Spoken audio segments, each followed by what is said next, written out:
And so we're in Zechariah tonight. Zechariah was a contemporary of Haggai, the prophet that we studied in the last lesson that pastor preached. And as you can imagine, as much as Zechariah's ministry was focused on the same things that Haggai was preaching on for Israel's to change their priorities and to build the temple of God. The book of Ezra tells us, then the prophets Haggai the prophet and Zechariah the son of Iddo prophesied unto the Jews that were in Judah and Jerusalem in the name of God of Israel, even unto them. Then rose up a Zerubbabel, the son of Shealtiel, and Jeshua, the son of Jozadak, and began to build the house of God, which is at Jerusalem. And with them were the prophets of God, helping them. And for those of you who were not here last week and didn't get a chance to hear Pastor's message and get the introduction to what's going on in history, or maybe you have just a terrible memory and you have no clue what's going on in the life of Israel, let me give you just a background, a little bit more background. So approximately 85 years before Zechariah's ministry, the Israelites had been taken captive by Babylon because for generations they had rejected their God and they had failed to obey him. So God raised up Nebuchadnezzar, who led the Babylonians into Jerusalem, and they destroyed the city. The buildings and the houses, they were torn down. They burnt everything with fire. It was just a wasteland that was left behind when Nebuchadnezzar and the Babylonians left. And that included the temple. The temple had been destroyed at this time, the great, wonderful temple that Solomon had built. And so some years later, the Medes and the Persians, they defeated the Babylonians and became the superpower of the region. And under the leadership of the Persians, the Israelites were allowed to return. And about 50,000 different ones returned under the command of Zerubbabel, a descendant of King David. And when they returned, they laid the slab for the temple and they built an altar to worship God. They also gave money and made plans to completely rebuild the temple. But some contention arose from the surrounding areas and the communities around them, and the work halted. The work stopped. And for 15 years, no work was done on the Temple Mount. Nothing was being constructed. And so God raised up these two prophets, Haggai and Zechariah, to encourage the people to get their priorities right, to stop focusing on their own desires, and to rebuild the house of God. And so that's a little bit of background. That's what's going on as we read through this book of Zechariah this evening. Pastor was gracious enough to me and has allowed me 2 weeks to preach through Zechariah. It's 14 chapters of all the minor prophets. It's a long book, and it's one of those books that is very difficult to understand. And that's because most of it consists of different visions that Zechariah had, which are like dreams that many of us have. How many of you are dreamers that you wake up in the morning and go, what in the world was I dreaming about? Where did that come from? Erica's that way. I'm not that way at all. I can't remember anything that I dream about. I'm sure it happens, but I don't remember. She tells me some of her dreams. You're weird. That's just strange. And there's some people that just have weird dreams. And that's what it's like when we're getting into Zechariah tonight. We're trying to understand some of these visions that God gave him. And as he's trying to explain it to us, we're going to try to understand it a little bit. And so it's just some strange vision. He has visions of horsemen and of flying scrolls, of some woman in a basket, and a lot of different other things. And so we're going to try to understand some of that tonight. And so although this book is strange, and although this book is difficult to understand sometimes, we don't question its validity. We dare not question its validity in authority because it's referenced 4 different times in the New Testament, different passages. It's referenced more, but it's mentioned in 4 different stories overall in the New Testament. And so we're going to do our best this evening to gain a general understanding of the book, even if we can't fully comprehend everything that Zechariah is trying to tell us. And so the general idea of this book, it's that it's a book of encouragement. It's a book of encouragement. You know, when they set out to build the temple, some opposition came from the neighboring communities around them. And God is here trying to give them a word of encouragement. Yes, they'd have been punished for 70 years they had been in exile. Yes, they were still under control of a Gentile nation, the Persians. Yes, they were still facing persecution around them. But God had not forgotten them, nor had he forgotten the promises that he had made to their forefathers. A better day is coming, is what the whole book of Zechariah is about. The first vision that Zechariah receives is 2 months after God used Haggai to preach his first message and calls the Israelites to once again begin building the temple. In this vision that Zechariah receives is a call to return. It says in verse 1 of Zechariah 1, in the 8th month, in the 2nd year of Darius, came the word of the Lord unto Zechariah, the son of Berechiah, the son of Iddo, the prophet, saying. And so, much like Haggai, Zechariah dates all of his messages. And that's very helpful to us to understand what is going on around this time. And so the 8th month in the 2nd year was about 2 months after Haggai first preached, and it stirred up the hearts of Zerubbabel and of Jeshua, who were burdened to continue the work and to start rebuilding the temple. And now about 2 months later, Zechariah receives a message from God to give to the people, and it's a message of a call to return. You see, the people had begun to rebuild the temple, but apparently their hearts were not right with God. Apparently they weren't excited about what they were doing. They were obeying. They had listened. They had heard the preaching. But apparently they didn't do it with all their hearts. They didn't return to God with all their hearts as he requires. They were what we would call today lukewarm in their faith toward God and their trust of God. They weren't worshiping other idols like their parents had done, but they weren't completely dedicated to God either, completely yielded to God and desirous to serve God. They made sacrifices. They even gave to build the temple, but their hearts were not fully with God. And so God is calling them to correct their hearts, to get right with him. And first of all, he reminds them of how he had been angry with their ancestors. In verse 2, it says, the Lord hath been sore displeased with your fathers. They angered God. Their forefathers had angered God so much that God had sent them off into captivity. God had enough with them. He tried and tried and tried to get their attention. He tried to send prophets to preach the message to them. And they kept sinning and they kept sinning and they kept rejecting God. And God said, that's enough. And he was sore displeased with them, and he sent the Babylonians, and they carried them off into captivity. Why had God been so angry with them? Because they would not stop doing evil. Even when God sent prophets to warn them and to rebuke them, they didn't repent. It says in verse 4, but ye, not as your fathers, unto whom the former prophets have cried, saying, thus saith the Lord of hosts, turn ye now from your evil ways and from your evil doings. But they did not hear, nor hearken unto me, saith the Lord. Your fathers, where are they? And the prophets, do they live forever? Where are your parents today? God asked through Zechariah. You know where they're at? They're buried in Babylon. They were punished. They were carried off, and they're dead today. So he encourages them, don't be like your ancestors. Don't follow their example. If you don't respond now, if you don't realize what's going on, the day will come where you're going to realize that you should have responded like your fathers did when they were in Babylon. It says in verse 6, but my words and my statutes, which I commanded my servants, the prophets, did they not take hold of your fathers? And they returned and said, like as the Lord of hosts thought to do unto us, according to our ways and according to our doings, so hath he dealt with us. You know, it's amazing when the Israelites got in Babylon, after all the Babylonians came and destroyed everything, carried them off into captivity, and they were sitting around in Babylon, they went, you know, I remember Jeremiah preaching about that.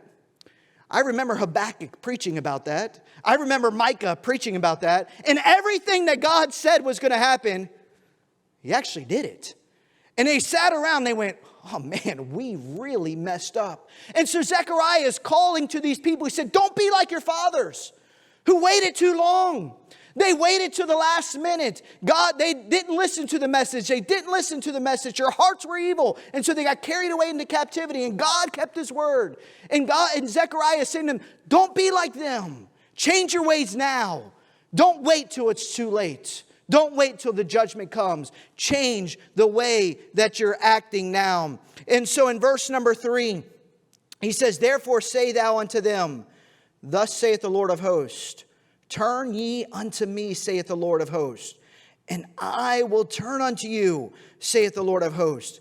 God says, come back to me. Return to me. Your hearts aren't right yet. Yeah, you're going through the motions. You're doing some of the work. Yeah, you've started back at the temple, but your heart's not right. Your heart's not in it. Come back to me. And that's very similar to what James tells us to do. Draw nigh to God, and he will draw nigh to you. Cleanse your hands, you sinners. Purify your hearts, ye double-minded. Come back to me, God says. And he's such an amazing God. God says, if you'll come to me, I'll meet you halfway. I'll come back to you. You come over to me, and I'm not going to just say, no, too late now. I'm not going to come back to you. I'm not going to listen to you. Too late. No, God says, you come, I'm coming to you too. I'm going to be there to receive you, and I'm going to love you, and I'm going to be there to help you. And so if we continue in our sin, and if we continue to ignore God, his call to repentance, God will judge us, just like he always has with mankind. And he's warning these people, some of the works, but your heart's not right. Get right with God before it's too late. And so this first message that Zechariah receives is a call to return. And so now 3 months pass. And here's where we get into the fun visions and dreams that Zechariah has. 3 months have passed, and he receives another message from the Lord. It says in verse number 7, upon the 24th day of the 11th month, which is in the month Sabat, in the 2nd year of Darius, came the word of the Lord unto Zechariah, the son of Berechiah, the son of Iddu, the prophet, saying, I saw by night, and behold, a man riding upon a red horse. And he stood among the myrtle trees that were in the bottom, and behind him were their red horses, speckled in white. And so in total, we have 8 different messages that we're going to try to get through tonight that Zechariah sees. This first one is of some horsemen among the myrtles. Zechariah sees horses among some trees. And the man explained that these horsemen had traveled throughout the world. In verse number 11, it says, and they answered the angel of the Lord and stood among the myrtle trees and said, we have walked to and fro through the whole earth, and behold, all the earth sitteth still and is at rest. And then the angel tells the prophet that God still loves him. See, they had gone around and they found peace. They had traveled to and fro when they were looking around. And they come back and say, look, Zechariah, we found peace. That's what's going on right now in the world. We have found peace. And so you imagine where the Israelites, think about where they are right now. They just came back from Babylon. Times were tough. They were still under control of the Medes and the Persians. They were looking to be rescued. As they went to build the temple, there was the people that remained behind them were persecuting them and attacking them. And so God gives a vision to Zechariah and says, look, these people, these horsemen went out and they found peace. Oh, what a wonderful message. You know, the world is looking for peace. We want peace in this world. And God gives them a message that these horsemen found peace. And then he says, Israel is still loved by God, and he's going to restore the temple. In verse 14, it says, so the angel that communed with me said unto me, cry thou, saying, thus saith the Lord of hosts, I am jealous for Jerusalem and for Zion with a great jealousy. And I am very sore displeased with the heathen that are at ease. For I was but a little displeased, and they helped forth the affliction. Therefore thus saith the Lord, I am returned to Jerusalem with mercies. My house shall be built in it, saith the Lord of hosts, and a line shall be stretched forth upon Jerusalem. And so this was great words of encouragement to them. They're suffering persecution, but God promises them, you're going to build the temple. It's going to be complete. But it's not only, you see, as pastors mention oftentimes, that these prophets, they received visions, was for the here and the now, but it was the long term as well. This vision that he is receiving was talking about the here and now. They're going to rebuild the temple. God had promised that he's still with the Jerusalem.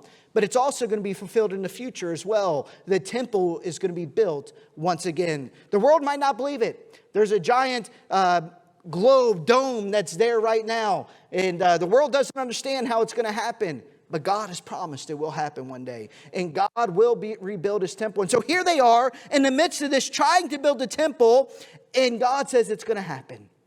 I know there's persecution. I know other people don't want it to be done. I know they don't like what's happening, but it's going to happen. And that's just the message of these horsemen that came around. There's peace and there's hope. You're going to get done what needs to get done. And so immediately after the vision of the horsemen, Zechariah sees 4 horns and 4 carpenters. It says in verse 18, then lifted up mine eyes and saw, and behold, 4 horns. And I said unto the angel that talked with me, what be these? I would too. What in the world are these things that I'm seeing? And he answered and said to me, These are the horns which have scattered Judah, Israel, and Jerusalem. And the Lord showed me 4 carpenters. Then said I, what come these to do? And he spake, saying, These are the horns which have scattered Judah, so that no man did lift up his head. But these are come to fray them, to cast out the horns of the Gentiles, which lifted up their horn over the land of Judah to scatter it. So these 4 horns that he saw were the 4 horns that had come, and they brought such persecution to Israel. Assyria, Egypt, Babylon, and the Medes and the Persians. These 4 countries had brought persecution to the Israelites. They had been under bondage for many a years. They had been under persecution for many a years. And God says, these 4 horns that have brought such trouble to you guys, I'm going to raise up 4 carpenters. And what are they going to do? They're going to come and assay them. They're going to destroy them. They're going to wipe them out. These enemies are not going to be over you forever. That must have brought great joy to them. They're wondering, God, where are you? We're back in Jerusalem, sure. But man, we're still under the Medes and the Persians. And there's all these other ruffians around us that are causing us trouble, that have stayed behind. They're not Jews, and they're causing us trouble as well. God, where are you? What's going on? Why are we always like this? And God says, I will keep my promise to you. I will bring peace to you guys. I will defeat the enemies. As he said in verse number 21, he said, I will fray them, cast them out. I'm going to completely destroy these different people. And so now Zechariah looks up and he sees a surveyor. When the prophet asked the surveyor where he's going, the man said that he's going to measure the city of Jerusalem. This vision represents God's promise that Jerusalem will expand and its people will one day live in safety and be protected from their enemies. In chapter 2, verse number 3. And it says, And behold, the angel that talked with me went forth, and another angel went out to meet him, and said unto him, Run, speak to this young man, saying, Jerusalem shall be inhabited as towns without walls, for the multitude of men and cattle therein. See, that had to be depressing for them. They were in this giant city that once was bursting over with people. And now about 50,000 people have come back with their animals, and it's barren. Everything's destroyed. There's nothing going on. And God gives them a vision and says, look, it's going to happen again. And it's going to be so big. It's going to be scattered all around, inhabited as towns without walls. And he says in verse 5, For I, saith the Lord, will be unto her a wall of fire round about it, and will be the glory in the midst of her. This day of joy will also be fulfilled when Jesus establishes his kingdom. In verse number 10, it says, Sing and rejoice, O daughter of Zion, for lo, I come. I will dwell in the midst of thee, saith the Lord. And many nations shall be joined to the Lord in that day, and shall be my people, and I will dwell in the midst of thee. And thou shalt know that the Lord of hosts has sent me unto thee. And so on that day, the Gentiles will no longer be the enemies of Israel. They will come together with them and to worship God together with them. And so Zechariah is preaching during this great time of persecution when they're under Persian control. And he's telling the people that the land is going to be inhabited again. That God is going to be with you. He's going to dwell there. And that must brought hope to this downtrodden people. God's city, Jerusalem, would be restored. And Jerusalem's not going to need walls of stone to protect her. Remember what he said in verse number 5? He said, I will be unto her a wall of fire. A wall of fire. God's presence is all they're going to need. They're not going to need any walls. They're not going to need any guns. They're not going to need any cannons. They're not going to need any armament because God will be there. It says the Lord, Jehovah God, in his presence is going to be in Jerusalem. He's going to rule and reign. He's going to be in the land, and he's going to control it all. What words of hope to a downcast people, that God was with them and that God would protect them and that he would keep his promise. And so now Zechariah receives a vision of Joshua the high priest leading the people along with Zerubbabel. Zechariah sees Joshua the high priest standing in dirty clothes. He is before the angel Lord, and Satan is on one side to bother him. Satan is rebuked and Joshua receives clean clothes. Look with me in verse number 7 of chapter number 3. It says, Thus saith the Lord of hosts, if thou wilt walk in my ways, speaking to Joshua, If thou wilt walk in my ways, and thou wilt keep my charge, then thou shalt also judge my house, and thou shalt also keep my courts, and I will give thee places to walk among these that stand by. And so God has promised to them, he gives a vision and says that Joshua will be blessed if he serves God and he obeys God. If he obeyed God, he would rule and minister over the sanctuary of God. He would protect the courts from idolatry, and he would gain access to the very throne room of God. Joshua, also known as Jeshua. I always give my boy a hard time because I tell him, everyone messes his name up, Jeshua. They always call him Joshua. And I said, look, even God messes it up because he's called Jeshua in some places of the Bible. He's called Joshua in other places of the Bible. And so don't get mad at other people when they mess your name up. And so there you go, son. There's what the Bible says. He is so happy right now. He's glad I called him out. I said something.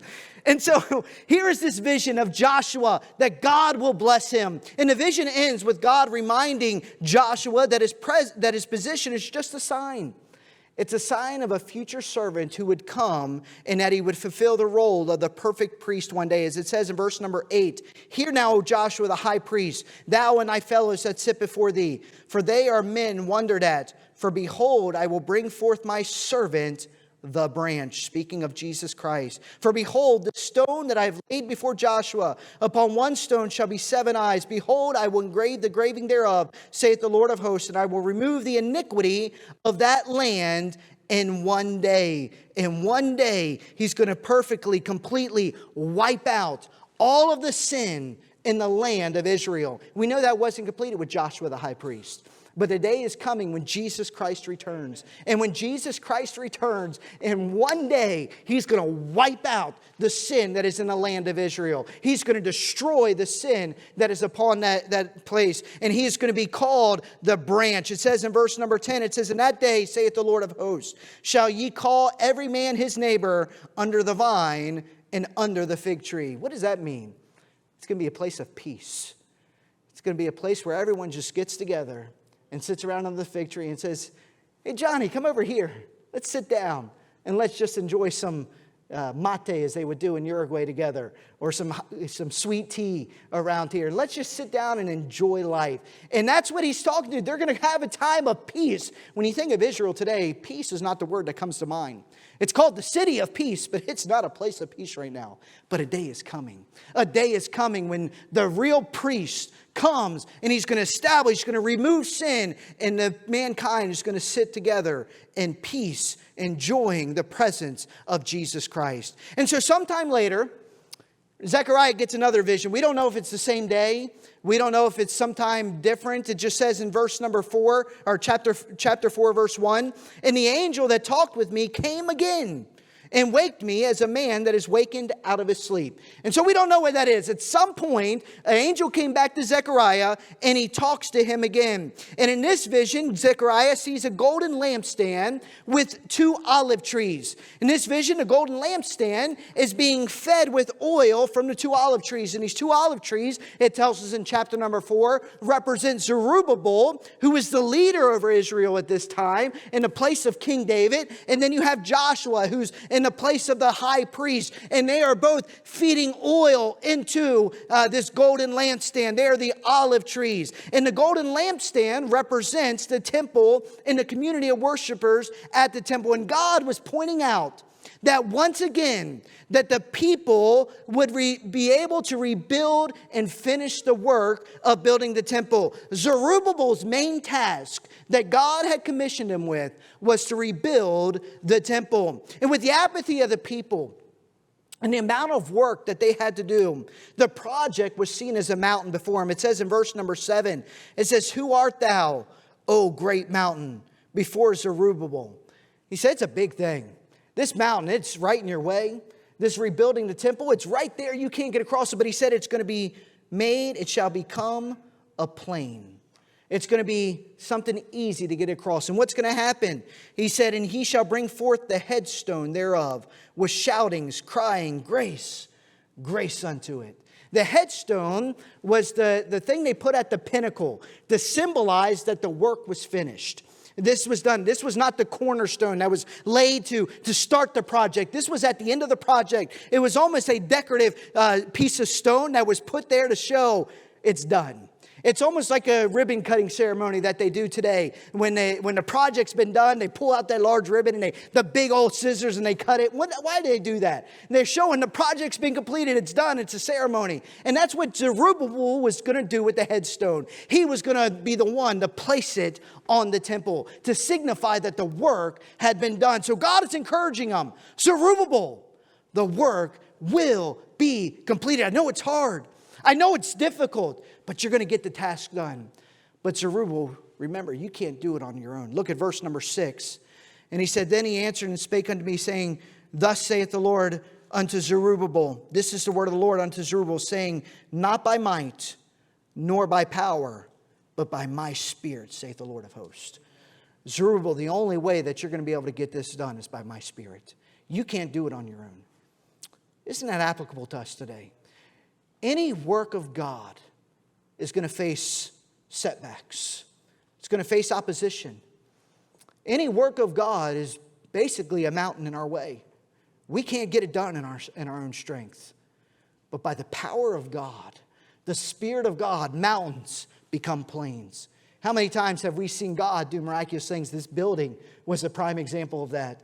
Of how God miraculously turned hearts of the people of Toll Brothers and provided miraculously and allowed us to get into this building. That was God. It was by His Spirit. And any work that Community Baptist Church accomplishes for the glory of God will not be by might. It will not be by power. It will not be by the leaders of the people. It will be by the might and the power of the Spirit of God. It is by His strength that these works are accomplished. And that's what He's telling Zerubbabel. It's going to get done, Zerubbabel. You're going to be the one to do it. But it's going to be my power that allows you to accomplish this work. And so Zerubbabel was going to have that privilege to do so. And so these first 5 visions that Zechariah receives were designed to bring comfort to God's people. Yes, times are hard, but better days are ahead. You're going to get the work done. But now these last 3 visions are to warn Israel that God will not tolerate evil in any form. So Zechariah now turns around.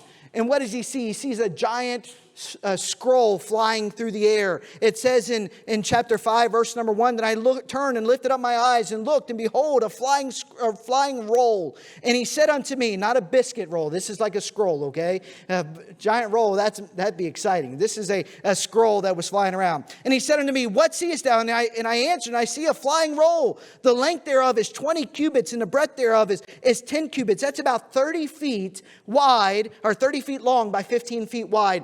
To give a little bit of perception, that's if you go to the chair right behind Eugene and you go to the wall over there, that's about 30 feet. And then from that chair right behind him to the front of the platform, that's about 15 feet. That's what he's seeing. He's seeing a giant scroll that takes up almost this whole half of the auditorium flying around. You can imagine the sight of that, how big that was, and how that must have startled Zechariah. And what's the purpose of this scroll? It was to show them that the sins of mankind were not going to be tolerated by God in His place. In verse number 3, he says, then said he unto me, this is the curse that goeth forth over the face of the whole earth.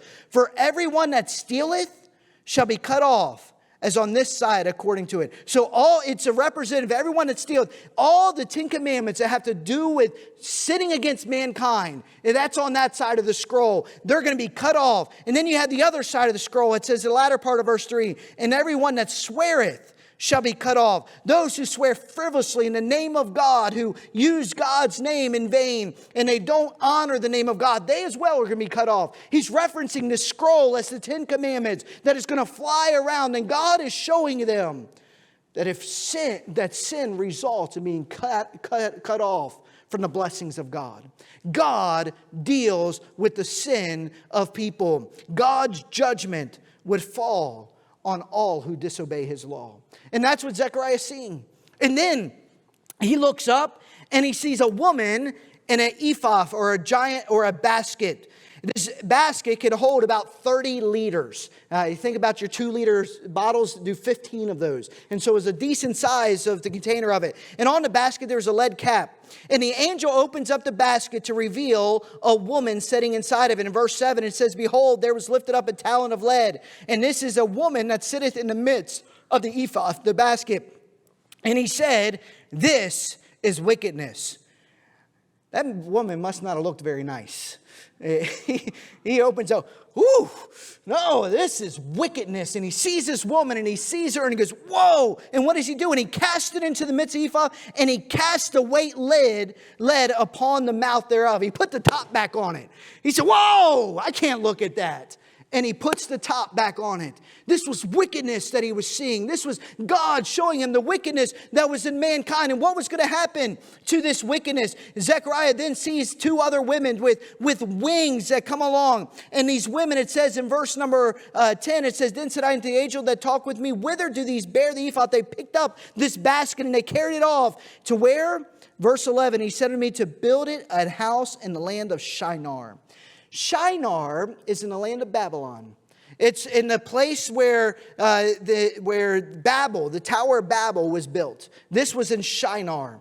And he tells them that they're taking this basket and they're putting it on this pedestal back in Babylon. Shinar represents the anti-God spirit all the way from Genesis to the book of Revelation. And will one day be the center of the commercial and religious coalition against God, as the book of Revelation tells us in chapters 17 and 18. The basic point of this woman in the basket that God is trying to get across here is that all evil is removed from Zion to a land that is under the curse of God. The last vision of the scroll described the removal of transgressions from the earth, while this one symbolically shows the removal of the principle of sin. That Babylon is often indicated as the foundation of sin, the principle of sin among mankind. And God is showing them that this is going to be removed, all of this, from Israel again one day. That God is going to establish his perfection in this place. And so now Zechariah turns around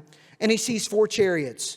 He sees 4 horses of different colors pulling the 4 chariots. The vision represents a judgment on the enemies of Israel. And after the judgment, God's wrath will subside and rest ensues. And so this final vision completes the circle. It started with the horsemen in rest under the myrtle trees. And here where they went out and now they're coming back again. And so this is the start of them going out and seeking the judgment. And they end in the first vision showing that peace has been brought. You see, God sends the horsemen out. We read about in the verse of Revelation, this imagery of horsemen found where they bring judgment upon the earth. And God had sent out these horsemen to bring judgment upon the world, upon the land. And then we found in the first vision that after they had brought all this judgment, they once again went out and they found peace.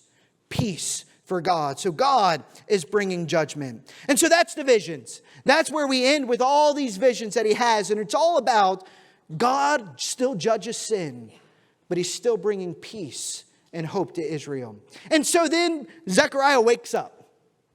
And God tells him to go meet a group of people that are a delegation arriving from Babylon to crown Joshua the priest. This ceremony is not a vision.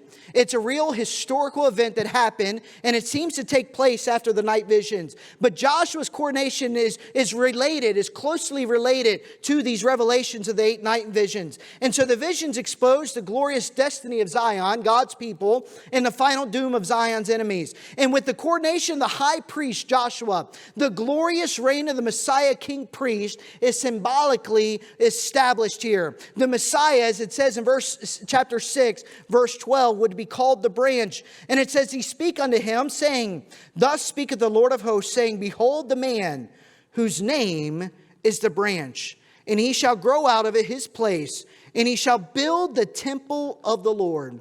This branch was going to build the temple. This was done with Joshua and with Zerubbabel. But it's going to be fully fulfilled in the day of Jesus Christ. Because you look at verse number 13. It says, even he shall build the temple of the Lord, and he shall bear the glory.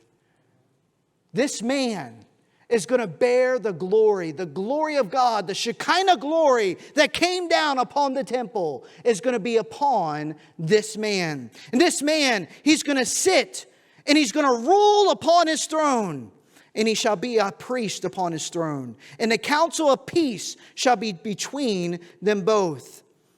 And it says in verse 15, and they that are far off shall come and build the temple of the Lord. And he shall know that the Lord of hosts has sent me unto you. And this shall come to pass if you will diligently obey the voice of the Lord your God. So whoever this branch is, he's going to be a man. He's going to be the one that has the glory of God upon him. He's going to be the king. He's going to be the priest. He's going to be the priest. He's going to be the one that brings peace to the Jews and peace to the Gentiles. Who does that sound like? Jesus Christ. He is God, yet he is man. He is king, and he is the priest. He brings peace to the Jews and to the Gentiles because he loves all man. Jesus Christ is going to come one day, and he's going to establish his kingdom. And he's going to set up in the throne room, in the temple of God. And he's going to rule, and he's going to reign over the land of Israel. And so Zechariah sees this vision through Joshua the high priest of the one day, the perfect high priest, Jesus Christ, who is coming back to the land. And he concludes this by saying, "And this shall come to pass if you will diligently obey the voice of the Lord your God." Now, it's not saying the only way that Jesus Christ is coming back is if we obey God. No, what he's telling them is you will participate in this wonderful kingdom of Jesus Christ if you obey God. And that comes back to verse number 3 of chapter number 1, where God said to them, "Therefore say thou unto them, Thus saith the Lord of hosts, Turn ye unto me, saith the Lord of hosts, and I will turn unto you." He says, you got to be right with me. You've got to come back to me. You've got to obey me. And I will bless you. And you will be able to enjoy the presence of God upon this earth and in Jerusalem and rule and reign with him for all of eternity. So as the Israelites embark on rebuilding the temple, God gives them some words of encouragement. You will finish rebuilding the temple. You will not always be controlled by the Gentiles nations. A day of peace and prosperity is coming for Jerusalem. And so, in other words, he's saying, keep up the good work. Better days are ahead.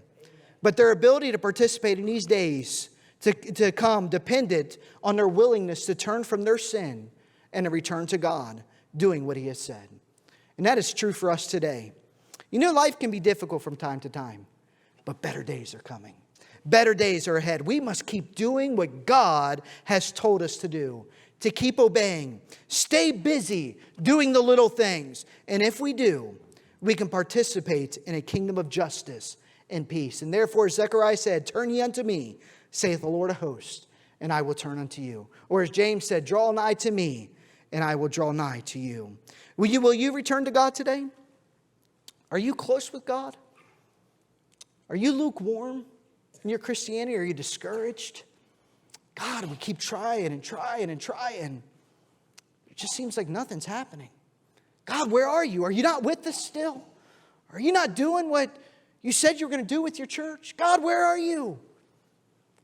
Keep going. Keep trusting. Better days are ahead. And that's the promise of Zechariah today.